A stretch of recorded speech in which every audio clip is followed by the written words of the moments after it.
నేను చాలా పెద్ద జోక్ చెప్పినట్లు పగలబడి నవ్వాడు అతను. అందులో నుంచి కాస్త తేరుకొని నవ్వుల మధ్య చెప్పాడు. నువ్వు చాలా జాగ్రత్తగా గమనిస్తున్నావు. నువ్వు చెప్పింది కరెక్టే. ఈ నౌక దిగి ఉన్న ఈ రాతి పీఠభూమి ఒకప్పుడు అగ్నిపర్వతం. యుగాల క్రితం ఇక్కడ మండుతున్న లావా ప్రవహించింది. దానివల్ల సొరంగాలు, పెద్ద పెద్ద గదులు ఏర్పడ్డాయి. ఆ సొరంగాలను ఇప్పుడు ఉపయోగించుకుంటున్నాము. ఆ గదులను మా అవసరాలకు అనుగుణంగా మరింత పెద్దవి చేశాము.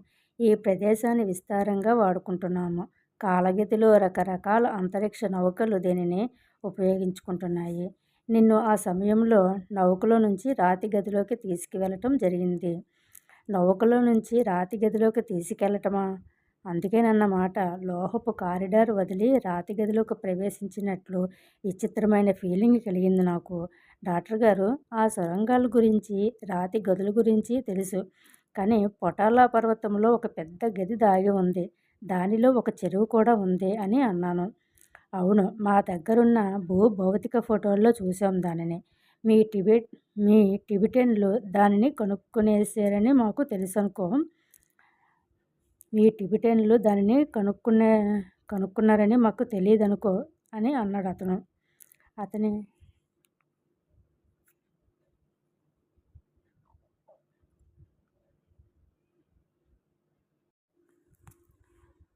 మీ టిబెటన్లు దాన్ని కనుక్కునేశారని మాకు తెలియదనుకో అని అన్నాడు అతను. అతని చేతులు మాత్రమే ఏమేమో పనిచేస్తున్నాయి. గొట్టాల ద్వారా నా శరీరంలోకి వస్తున్న ద్రవాలలో ఏదో మార్పులు చేస్తున్నాడని నాకు అర్థమయ్యింది. నా శరీర ఉష్ణోగ్రతలో మార్పు వస్తున్నట్లు కనపడింది. నా ప్రమేయం లేకుండానే నా శ్వాస నెమ్మదిగాను లోతుగాను రావటం మొదలుపెట్టింది. నడి బజారులో తోలుబొమ్మలాట ఆడించినట్లు ఆడిస్తున్నారు నన్ను. డాక్టర్ గారు, మీ అంతరిక్ష నౌకల గురించి మాకు తెలుసు. వాటిని మేము దేవతా రథాలు అంటాము. మా నాయకులతో మీరెందుకు సంప్రదించకూడదు? మీరు ఇక్కడ ఉన్నట్లుగా వాళ్లకు ఎందుకు బహాటంగా చెప్పకూడదు? నాలాంటి వాళ్ళను దొంగతనంగా ఎత్తుకురావలసిన అవసరం ఏముంది మీకు అని అడిగాను. అతను ఒక క్షణం నోరెళ్ళబెట్టేసి గబుక్కున గాలి పీల్చుకున్నాడు నోటితో. కొద్దిసేపు మౌనం తర్వాత ఇలా అన్నాడు. అంటే అది విషయం ఏమిటంటే, నేను నీకు కారణం చెప్పానంటే కఠోరమైన మాటలు వస్తాయి నీ నోట్లో నుంచి. అది నీకు మంచిది కాదు, మాకు మంచిది కాదు అని అన్నాడు. లేదు డాక్టర్ గారు, చైనా వాళ్లకు నేను ఎలా ఖైదీగా ఉన్నానో ఇప్పుడు మీకు అలాగే ఖైదీని నేను. మీకు నేను ఆగ్రహం తెప్పించలేను కదా. నా అనాగరిక పద్ధతిలోనే నేను విషయాలను అర్థం చేసుకోవడానికి ప్రయత్నిస్తున్నాను. మీ కోరిక కూడా అదే కదా. అతను అటు ఇటు కదులుతున్నట్లు అడుగుల చప్పుడు వినిపించింది. ఏం చేస్తే ఉత్తమోత్తమమో నిర్ణయించుకుంటున్నాడని స్పష్టమవుతుంది. ఒక నిర్ణయానికి వచ్చి ఇలా అన్నాడు. మేము భూగ్రహానికి తోటమాలులం. ఒక భూగ్రహానికే కాదు, జీవరాశి ఉన్న ఇతర అనేక లోకాలకు మేము తోటమాలులం. తోటమాలి తోటలోని పూలతో తన గురించి కానీ తన ప్లాన్ల గురించి కానీ చర్చించడు. ఇంకా బాగా అర్థమయ్యేలా చెప్పాలి అంటే, గోళ్ళను కాచుకునేవాడు ఒక గొడ్డు మిగిలిన వాటికంటే తెలివిగా కనిపించినా దాని దగ్గరికి వెళ్ళి నన్ను మీ నాయకుడి దగ్గరికి తీసుకుపో అని చెప్పడు కదా. దానికి అర్థం కాని విషయాలను దానితో చర్చించడం మేము పర్యవేక్షించే ప్రపంచాల్లో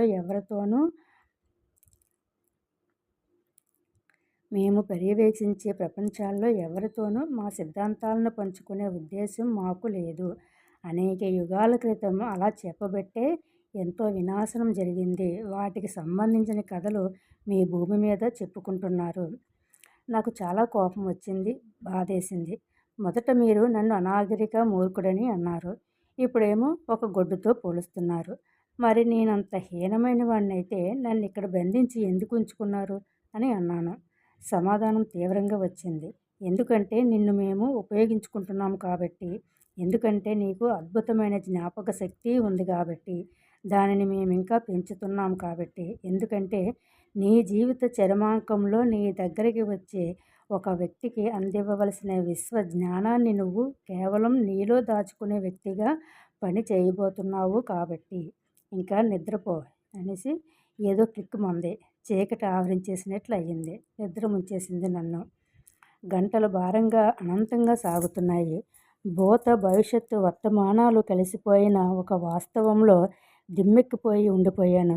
నా గత జీవితం చూడలేక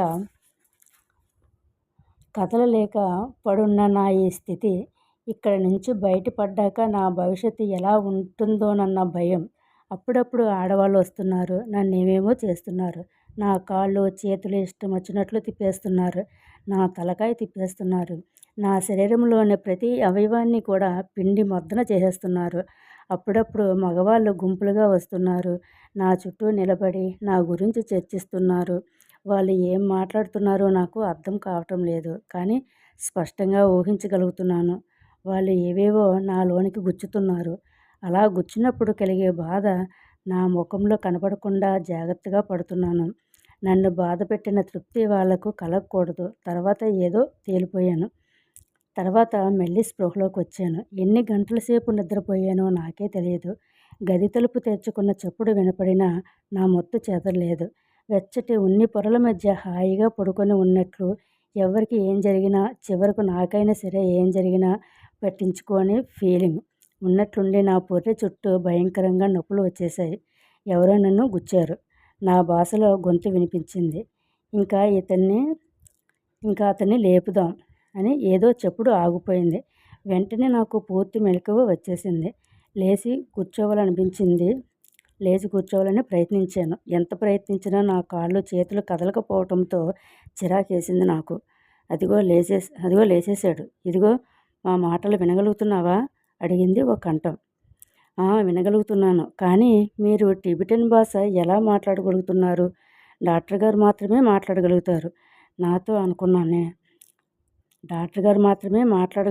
నాతో అని అనుకున్నానే అని అన్నాను. అవతల వ్యక్తి నవ్వు ఆపుకున్నాడు. నువ్వే మా భాషలో మాట్లాడుతున్నావు. ఇంకా ఇప్పుడు ఏం చెబితే అదంతా నీకు అర్థమవుతుంది అన్నాడు ఆ వ్యక్తి. మరో గొంతు కల్పించుకొని ఇలా అంది. నువ్వు ఏమని పిలుస్తావు అతన్ని అని అడిగింది. ఏమని పిలవటమా? ఓ, ఏ పేరుతోనూ పిలవటం లేదు. కేవలం నువ్వు అంటున్నాను అన్నాడు డాక్టర్. అతనికి ఓ పేరుండటం అవసరం అంటున్నారు అడ్మిరల్. అతన్ని ఏ పేరుతో పిలవాలో నిర్ణయించు అంది మరో కంఠం. చాలా హోరాహోరీగా చర్చ జరిగింది. ఎన్నెన్నో పేర్లు అనుకున్నారు. వాటిల్లో కొన్ని పేర్లైతే చాలా అవమానకరంగా ఉన్నాయి. బర్రెల కంటే హీనంగా వీళ్ళు నన్ను చూస్తున్నారని అనిపించింది. వ్యవహారం ఎంతకీ తెగపోయేసరికి డాక్టర్ అన్నాడు, ఇదంతా వద్దు. అతను సన్యాసి కనుక అతన్ని సన్యాసి అనే పిలుద్దాం. ఒక క్షణం ఎవరూ మాట్లాడలేదు. మరో క్షణం మెచ్చుకోలుగా చప్పట్లు కొట్టారు అందరూ. చాలా బాగుంది. ప్రత్యేకించి ఏ పేరు లేనట్లే ఉంటుంది. ఇక మీదట అతని పేరు సన్యాసి.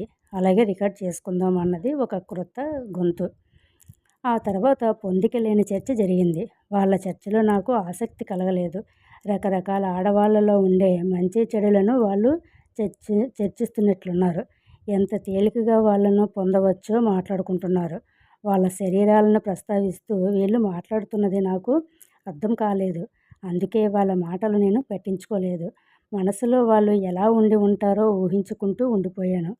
ఆ మగవాళ్ళలో కొందరి ఆకారాలు చిన్నగా ఉంటే కొందరివి చాలా పెద్దగా ఉన్నాయి. నాకు విచిత్రంగా అనిపించింది. బొత్తిగా అర్థం కానిది అదే. వీళ్ళ ముఖ కవళికలు కానీ, ఇంతంత ఆకృతులు కానీ ఉన్నవారు నాకు తెలిసినంత వరకు భూమి మీద లేరు. ఉన్నట్లుండి అడుగుల చప్పుళ్ళు, ఆ విచిత్ర ఆసనాలను వెనక్కి నెట్టిన చప్పుళ్ళు వినపడేసరికి ఉలిక్కుపడి వర్తమానంలోనికి వచ్చాను. వాళ్ళు లేచి నిలబడి ఒకరి తర్వాత ఒకరు గదిలో నుంచి వెళ్ళిపోయారు. చివరికి డాక్టర్ ఒక్కడే మిగిలాడు. కాసేపు ఆగి, నేను మళ్ళీ పర్వతం లోపలున్న సమావేశ మందిరానికి తీసుకుపోతాను. కంగారు పడకు, భయపడాల్సింది ఏమీ లేదు. అది నీకు విచిత్రంగా అనిపిస్తుంది సన్యాసి, కానీ నీకు ఎలాంటి హాని జరగదు అని అన్నాడు. ఆ మాటలు అంటూ అతను కూడా గదిలో నుంచి వెళ్ళిపోయాడు. నా ఆలోచనలతో నేను తిరిగి ఒంటరిగా మిగిలిపోయాను. ఏదో అసాధారణమైన కారణం వల్ల ఒక దృశ్యం నా జ్ఞాపకాల్లోకి వస్తుంది. ఆ జ్ఞాపకంతో ఒళ్ళు గొగురు పొడుస్తుంది. ఆ చైనా వాళ్ళు నన్ను ఎలా కట్టిపడేసి బెదిరించి, చివరికి నా కనుగుడ్లు పీకేసి, నన్ను భయంకరంగా హింస పెట్టి, చివరకు తృప్తిపడి నన్ను చెత్తకుప్ప మీదకి గిరాటేసి కొట్టారో, వాళ్ళు అనుకున్నట్లు నేను ఎలా చనిపోకుండా బయటపడి ఆ ప్రాంతం నుంచి, లాసా పట్టణం నుంచి బయటపడింది గుర్తుకొస్తుంది. ఇలాంటి ఆలోచనలతో కాలమే తెలియకుండా గడిచిపోయింది. చివరకు మగవాళ్ళు కొందరు నా గదిలోకి వచ్చినప్పుడు నా మనసు తేలికపడింది. వాళ్ళేం మాట్లాడుకుంటున్నారో ఇప్పుడు నేను అర్థం చేసుకోగలిగాను. వికర్షణ శక్తితో పైకి లేపే ఒక ప్రత్యేకమైన పరికరాన్ని నా టేబుల్ పైకి వచ్చేలా అమర్చారు. అమర్చి స్విచ్ ఆన్ చేశారు. టేబుల్ గాలిలోకి లేచింది. వాళ్ళు దానిని ద్వారం ద్వారా కారిడార్లోకి తీసుకువెళ్ళారు. నా టేబుల్ అసలు బరువే లేనట్లుగా కనబడుతుంది. కదలికే లేనట్లుంది. అయితే కదులుతుంది. అయినా దానికి ఎలాంటి దెబ్బ తగలకూడదంటే కొన్ని జాగ్రత్తలు తీసుకోవటం అవసరం. అందుకే నేను కూడా జాగ్రత్తగా ఉన్నాను. నెమ్మదిగా టేబుల్ని, దానికి అమర్చి ఉన్న సామాగ్రిని లోహపు కారిడార్ ద్వారా అంతరిక్ష నౌక బయటికి తీసుకువెళ్ళారు. రాతి సమావేశ మందిరంలోకి వచ్చాం మళ్ళీ. మహాసభ సమావేశపు శబ్దాలు వినిపించాయి. లాసాపట్టణం బాగున్న రోజుల్లో పెద్ద గుళ్ళో ఇలాంటి శబ్దాలే వినిపించేవి. నా టేబుల్ని అలా తీసుకువెళ్ళి నెమ్మదిగా నేల మీదకి దింపారు.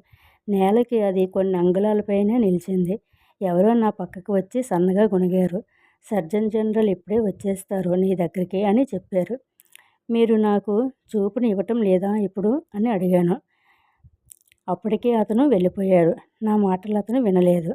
అక్కడ జరుగుతున్నదంతా నా మనసులో ఊహించుకుంటూ అలా పడుకుండిపోయాను. గతంలో కొంచెం సేపు చూసిన దృశ్యం గుర్తుంది. కానీ తొందరగా చూపు ఇస్తే బాగుంటుందని ఎదురు చూస్తున్నాను. సుపరిచితమైన అడుగుల చప్పుడు ఆ రాతి నేల మీద వినిపించింది. అయితే వాళ్ళు నిన్ను జాగ్రత్తగానే తీసుకొచ్చేసారన్నమాట. ఎలా ఉంది నీకు? బాగానే ఉంది కదూ? డాక్టర్ సర్జన్ జనరల్ అడిగారన్నమాట. డాక్టర్ గారు, నాకు మీరు చూపునిస్తే మరింత హాయిగా అనిపిస్తుందని అన్నాను. కానీ నువ్వు గుడ్డివాడివి. గుడ్డితనానికి నువ్వు అలవాటు పడి ఉండాలి. ఆ గుడ్డితనంలోనే నువ్వు సుదీర్ఘకాలం బతకాల్సి ఉంటుంది అని అన్నాడు అతను. నాకు చాలా బాధేసింది. కానీ డాక్టర్ గారు, నేను ఎన్నెన్నో అద్భుతాలను చూస్తానని, వాటిని తెలుసుకొని గుర్తుపెట్టుకోవాలని మీరు చెప్పారు కదా. నాకు ఆ కృత్రిమ దృష్టి ఇవ్వకపోతే నేను అదంతా ఎలా చేయగలను? దానికి అతను, అదంతా మాకు వదిలే. ప్రశ్నలు మేము అడుగుతాము, ఆజ్ఞలు మేము జారీ చేస్తాము. చెప్పింది చెయ్యి నువ్వు అని అన్నారు. అక్కడ సమావేశమైన వాళ్ళంతా ఉన్నట్లుండి నిశ్శబ్దం అయిపోయారు. పూర్తి నిశ్శబ్దం. ఎలా ఉంటుంది? ఎవరో టకటకా నడుచుకుంటూ రావటం వినిపించింది. ఆ అడుగుల చప్పుడు ఉన్నట్లుండి ఆగింది. కూర్చోండి అని మిలిటరీ గొంతు ఆజ్ఞాపించింది. బట్టల గరగరలు, పాదాల చప్పుళ్ళు వినిపించాయి. ఆసనాన్ని వెనక్కి నెట్టి ఒక వ్యక్తి లేచి నిలబడటం వినిపించింది. అతనేం చెబుతాడా అని వింటున్నారు అందరూ. సోదర సోదరీమణులారా, ఈ భూలోకవాసి ఆరోగ్యం తగినంతగా కోలుకుందని, మన సిద్ధాంతాల బోధ కూడా అతనికి జరిగిందని, అందువల్ల ఎలాంటి రిస్క్ లేకుండా గతం తాలూకు జ్ఞానాన్ని అందుకోవడానికి అతను సిద్ధంగా ఉన్నాడని మన సర్జన్ జనరల్ అభిప్రాయపడుతున్నాడు. రిస్క్ ఉందనుకోండి, కానీ దాన్ని మనం ఎదుర్కోక తప్పదు. ఈ జీవి చనిపోవటం జరిగితే మరో వ్యక్తి కోసం వెతుక్కునే శ్రమ మనకు తప్పదు. భౌతికంగా ఈ భూలోకవాసి చాలా హీనస్థితిలో ఉన్నాడు. అతని సంకల్పశక్తి దృఢమైనదని ఆశిద్దాం. అతను బ్రతుకుతాడని ఆశిద్దాం అన్నది ఆ గంభీరమైన కంఠం. నేనేమనుకుంటాను అని కూడా పట్టించుకోకుండా ఆయన అలా మాట్లాడేసరికి నాకు శరీరం అంతా కూడా ఎలాగో అనిపించింది. ఆయన మాట్లాడసాగాడు మళ్ళీ. మన వ్రాతపూర్వకమైన రికార్డులను మాత్రమే ఉపయోగించాలని, ఎటువంటి పని కోసం మనం భూమి మీదకి పంపిన మెస్సయ్యకో మహానీయుడికో వాటిని చూపించాలని మనలో కొందరు అభిప్రాయం. అయితే నేను చెప్పేది ఏమిటంటే, గతంలో మనం అందించిన ఇలాంటి రికార్డులకు మతపరమైన గౌరవాన్ని ఆపాదించేసి, వాటికి తప్పుడు అర్థాలు చెప్పేసి, దాని ప్రయోజనాలు ఏమీ అందకుండా చేసేశారు. ఆ వ్రాతల్లోని అసలైన అర్థాలు తెలుసుకోవాలని ఈ భూవాసులు అనుకోలేదు. వాటికి పై అర్థాలు మాత్రమే తీసుకున్నారు. దానివల్ల తరచూ వారి పురోభివృద్ధి దెబ్బతిని వాళ్ళు కృత్రిమమైన కుల వ్యవస్థను ఏర్పరచుకున్నారు. ఆ వ్యవస్థలో కొందరు తమను పరలోక శక్తులు వ్రాయబడని దానిని బోధించడానికి ప్రత్యేకంగా ఎంపిక చేశారని చెప్పుకున్నారు. అంతరిక్షంలో ఉన్న మన గురించి వారికి నిజమైన అవగాహన లేదు. మన గస్తీ నౌకలు ఎప్పుడైనా కనపడితే వాటిని ఆకాశంలో సహజంగా ఉండేవాటిగా పరిగణించేవారు. లేదా వాటిని చూశామని ఎవరైనా చెబితే వాళ్ళను ఎగతాళి చేసి, వెక్కిరించి, పిచ్చి పెట్టిందా ఏమి అని ప్రశ్నించేవాళ్ళు. మనిషి దేవుని